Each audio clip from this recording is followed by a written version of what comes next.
شادی کو 20 سال گزر چکے تھے اور ہم دونوں میاں بیوی اب تک اولاد کی نعمت سے محروم تھے۔ پھر 20 سال کے بعد اچانک میری بیوی کی طبیعت خراب ہوئی۔ پتہ چلا کہ وہ امید سے ہے، لیکن آج تک میں نے کسی کو یہ بات نہیں بتائی تھی کہ میں باپ بننے کی صلاحیت سے محروم ہوں۔ مگر اب میری بیوی ماں بننے والی تھی۔ اللہ تعالیٰ نے قرآن پاک میں فرمایا ہے کہ میاں بیوی کو ایک دوسرے کا لباس کہا گیا ہے۔ لباس کا مطلب کیا ہے؟ کپڑے ہمارے جسم کو ڈھانپتے ہیں، ہماری خامیوں کو چھپاتے ہیں اور ہمیں زینت بخشتے ہیں۔ اسی طرح میاں بیوی بھی ایک دوسرے کے رازوں کے محافظ ہوتے ہیں، ایک دوسرے کا سہارا بنتے ہیں۔ السلام علیکم، میرا نام ہے سعدیہ شہزادی اور آپ دیکھ رہے ہیں شہزادی اینیمیشنز۔ آج کی کہانی صرف ایک قصہ نہیں، یہ حقیقت ہے، درد ہے، صبر ہے اور محبت کا وہ رشتہ ہے جو آزمائشوں میں اور بھی مضبوط ہو جاتا ہے۔ آج جو بات میں آپ سے کرنے جا رہی ہوں وہ صرف کسی اور کی نہیں بلکہ میری اپنی بھی کہانی ہے، ایک ایسی عورت کی جس نے خاموشی کے ساتھ ایک سچ کو برسوں سینے میں چھپا کر رکھا۔ تو آئیے اس کہانی کو میرے ساتھ جانیے، محبت، وفا، قربانی اور پردہ پوشی کا یہ انوکھا سفر۔ میرا نام ابراہیم صدیقی ہے اور میری بیوی کا نام عائشہ صدیقی ہے۔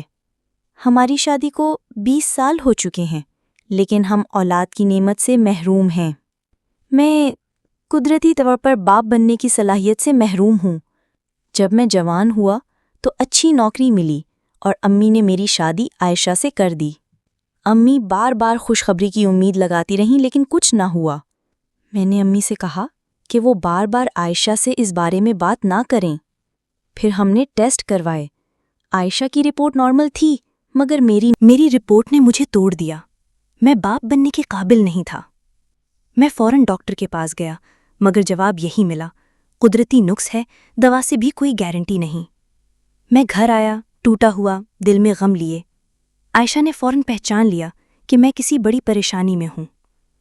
میں نے رپورٹ اسے دی، اس نے غور سے دیکھی اور خاموش ہو گئی۔ پھر عائشہ نے کہا، اگر آپ میں کمی ہے تو میں آپ کو ایسے ہی قبول کرتی ہوں۔ ہم نے وعدہ کیا کہ یہ بات کبھی کسی کو نہیں بتائیں گے۔ وقت گزرتا گیا، دوا بھی چلتی رہی، لیکن اولاد نہ ہوئی۔ امی نے عائشہ کو تانے دینا شروع کیے، محلے والے بھی اسی پر الزام ڈالتے۔ کسی نے مجھ سے نہیں پوچھا، کبھی کسی نے یہ جاننے کی کوشش نہیں کی کہ شاید مسئلہ مجھ میں ہو۔ لیکن عائشہ، وہ صابر، شاکر، باہمت بیوی، کبھی بھی زبان سے شکوہ نہ کیا، یہاں تک کہ میری ماں کے تانے بھی چپ چاپ سہتی رہی۔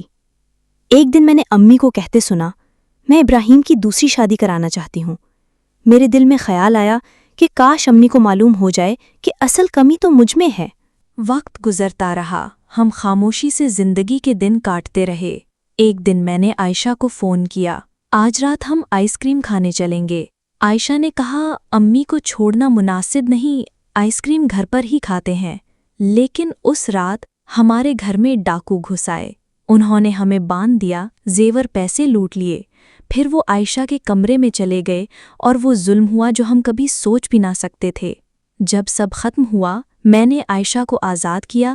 اس کی حالت دیکھ کر دل دہل گیا۔ میں نے اس کا ہاتھ تھاما، اسے تسلی دی، پانی دیا۔ ہم نے پولیس کو رپورٹ دی، لیکن کوئی خاص پیش رفت نہ ہوئی۔ کچھ ہفتے بعد عائشہ کی طبیعت خراب ہونے لگی۔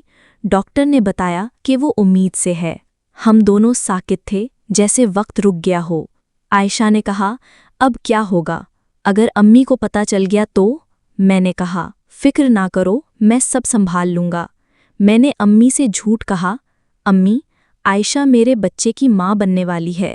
امی خوش ہو گئیں اور اب عائشہ کا بہت خیال رکھنے لگیں۔ عائشہ نے پوچھا، آپ نے امی کو سچ کیوں نہیں بتایا؟ میں نے کہا، جیسے تم نے میرا راز رکھا، اب میری باری ہے تمہارا پردہ رکھنے کی۔ عائشہ نے مسکرا کر سر میرے کندھے پر رکھ دیا۔ تو ناظرین، یہ تھی آج کی کہانی، ایک صابر، وفادار اور باہمت بیوی کی کہانی، جس نے نہ صرف اپنے شوہر کے راز کو چھپایا بلکہ اپنے گھر، اپنے رشتے اور اپنی عزت کی حفاظت بھی کی۔ اگر یہ کہانی آپ کو اچھی لگے ہو تو ویڈیو کو لائک ضرور کیجیے، اپنے پیاروں کے ساتھ شیئر کیجیے اور ہمارا چینل شہزادی اینیمیشنز سبسکرائب کرنا نہ بھولیے، اور کامنٹ میں ضرور بتائیے گا کہ آپ کو کہانی کی کون سی بات دل کو لگی۔ اگلی ویڈیو میں ملاقات ہوگی ایک اور سچی اور سبق آموز کہانی کے ساتھ۔ اللہ حافظ، اور دعاؤں میں یاد رکھیے گا۔